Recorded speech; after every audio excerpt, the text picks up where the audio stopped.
Assalomu alaykum hammaga. Bizda 10 kunlik amaliyotda birinchi kuni. Ya'ni 10 kun davomida sizlar bilan o'zim bilimim bilan kelib chiqib, ya'ni o'zim psixologiyamdan kelib chiqib, hamma narsani qo'ldan kelgancha o'rgatishga harakat qilaman. Ya'ni bu sizlarga men o'rgata olsam, men o'zimni darajamda yuqorilashga his qilaman. Xo'p, birinchi kun nima demakda, boshida oddiy narsadan boshlaymiz, ya'ni oddiy sodda psixologiya bilan boshlaymiz. Bu bozorda oddiy narsalar ko'p narsani hal qilib beradi.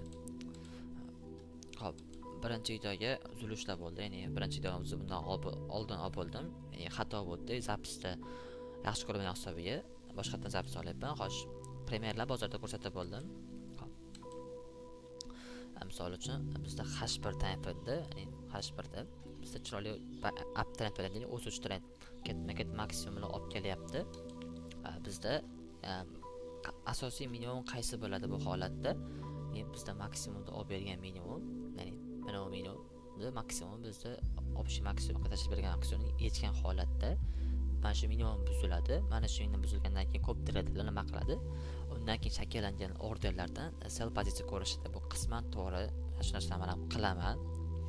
Lekin meni asosiy kirish nuqtam maksimum sweep, ya'ni maksimum sweep bilan men tasdiq bilan chiroyli entry qilaman. Bu narsani realni bozorda o'zing kanalda o'zing ko'rishingiz mumkin. Maksimum sweepdan ko'p entrylar berilgan.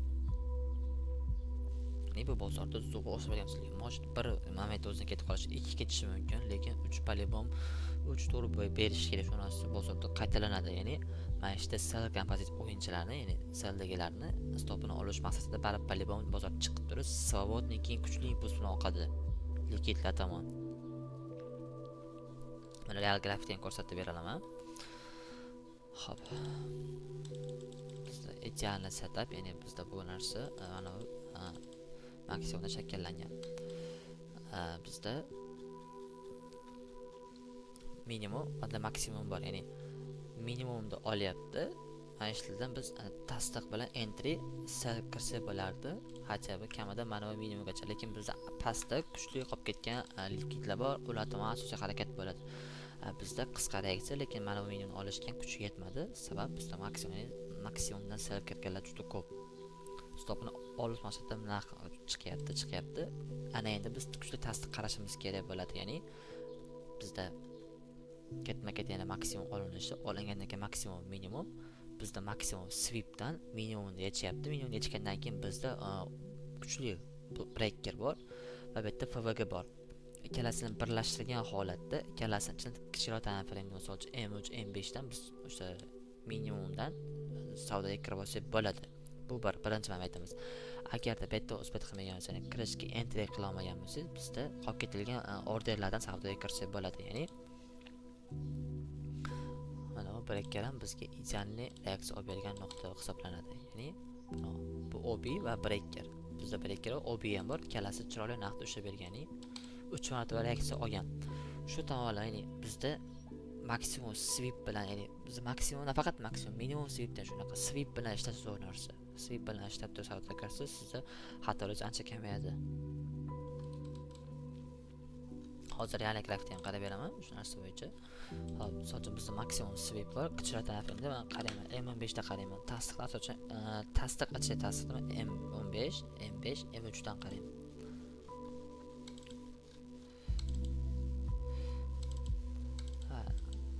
Jetdan nuqtadan entry qilingan tashlaganman. Maqsad bitta step entrymiz tilla psixologiya va asosan chiroyli sondan narx qulashtirish ko'radi. Ya'ni tilla chiroyli sonda harakat, ya'ni ko'proq o'sha harakat qilib beradi. Masalan, bizda 3.5 mingdan sirada narx qula bergan. Ya'ni 3400 dan emas, 3.5 ming 50 dan yoki 10 dan emas. Bizda 3.5 ming, ya'ni rovno 3.5 mingdan reaksiya olgan holatda qulagan. Tillada o'shani tushunasiz psixologiya, ya'ni ko'pchilik bilmaydigan narsa hisoblasa ham bo'ladi. Ya'ni bu narsani ko'pchilik e'tibor qilmaydi. Lekin men shu narsaga e'tibor qilaman. Eskidan bu bozorda ishlab kelgan narsa. Hop, M15 da eshitmay ko'rmadim. M5 ga o'tib qaraman. Hop. Bizda M5 da nima bor? Maksimum, ya'ni bizda maksimum minimum. Mana bu minimum maksimumda oldi. Mana bu minimum hisoblanadi. Minimum tana bilan olish bilan men mana shu minimumda shakllangan o'zidagi breakerdan savdoga kirsam bo'ladi. Ya'ni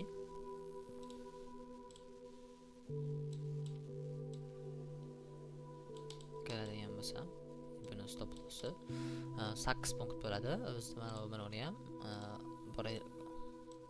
OP dan ham kirib ko'rsatadi, lekin bizda asosiy breaker olindi, yana breaker o'zi savdoga kirildi. Bizda minimumlar bor, ya'ni kamida mana shu minimumgacha entry qilsangiz bo'ladi, ya'ni 60 moqchi minimumda o'zi ham. Lekin bizda nima bor? Pastda kuchli siyosat bor, ya'ni yechilmagan minimum bor. Narx nima qildi? Kuchli impuls bilan qoladi. Ya'ni 2 kun davomida ishdan zalga ochdilar endi. Tekini mana o kuni oldi ana. 1,5 kun, ya'ni 1 kuni 6 soat ichida narx 2 punkt qo'la bermoqda. Ya'ni pul o'zi real harakat qilsa ham bo'ladi. Ya'ni bu tillani kuchli harakati bo'ladi. Bu yurish bilan siz любой prop shotni setupini oforsiz bo'ladi. U xoq 0.5 bilan qiling, xoq 1 bilan qiling. Ya'ni error juda ham katta, lekin biz asosiy ana shuna zonagacha ishlab olsak, prop bo'ladigan bo'lsa, arashot bo'ladigan bo'lsa, save qilib kirgan vaqtingizga qarab ushlab ketishingiz bo'ladi. Bu yerda kirish chiqishda emas, kirish chiqishga nima qanaqa risk qilishim, qaysi payt 0.5, qaysi payt 25, qaysi bir 1% risk qilishdan ularni ham alohida tushuntirib o'taman. Bu hali boshlang'ich, ya'ni bizda oldinda yana 9 kun bor va 1-kun bo'ladigan bo'lsa, har kuni sizlarga nimadir o'rgatib boraman. Ya'ni sizlarga bu kerakli bo'ladi. Real grafikda ishlaydigan narsalar, grafikda o'zim ishlatadigan narsa. Bu o'rgatgan narsalarning hammasi o'zim uchun просто siz tashlamayapman. Ya'ni real bozorda foydalanaman bu narsa bo'yicha. Ya'ni misol bizda narx sweep tash qo'yapti. Narx sweep. Ya'ni moment, tasdiq, sweep, entry. Shu narsa bo'yicha ishlayman. Men ishlab turgan strategiyam shu. O'zimga kerakli, misol uchun SMC, ICT, klassik, любой o'zim ishlatadigan strategiyalardan mix qilib shu narsa bo'yicha ustida ishlangan. Moment, tasdiq, sweep, entry. Likvidlar, tasdiq ichida yana bitta tasdiq o'zi sweep bo'ladi. Sweepdan keyin men shakllangan nuqtadan men entry qilsam bo'ladi. Menga bu ideal setup bo'ladi. Birinchi mavzu shundan iborat, ya'ni grafikda bu narsa bo'yicha ko'proq qarang. Har kuni nimadir o'rganishga harakat qiling. Ya'ni bir kungi kuningiz behuda ketmasin. Shu narsa bo'yicha ishlasanglar, albatta qanaqadir natijaga erishganligini o'zlaringizdan his qilasizlar. Hop, birinchi mavzu shundan iborat, ya'ni har kuni shunaqa mavzu bo'ladi. Keyingi ikkinchi kun bizda albatta live tarzda bo'ladi, ya'ni real grafik bilan ishlaymiz, xudo xolasa.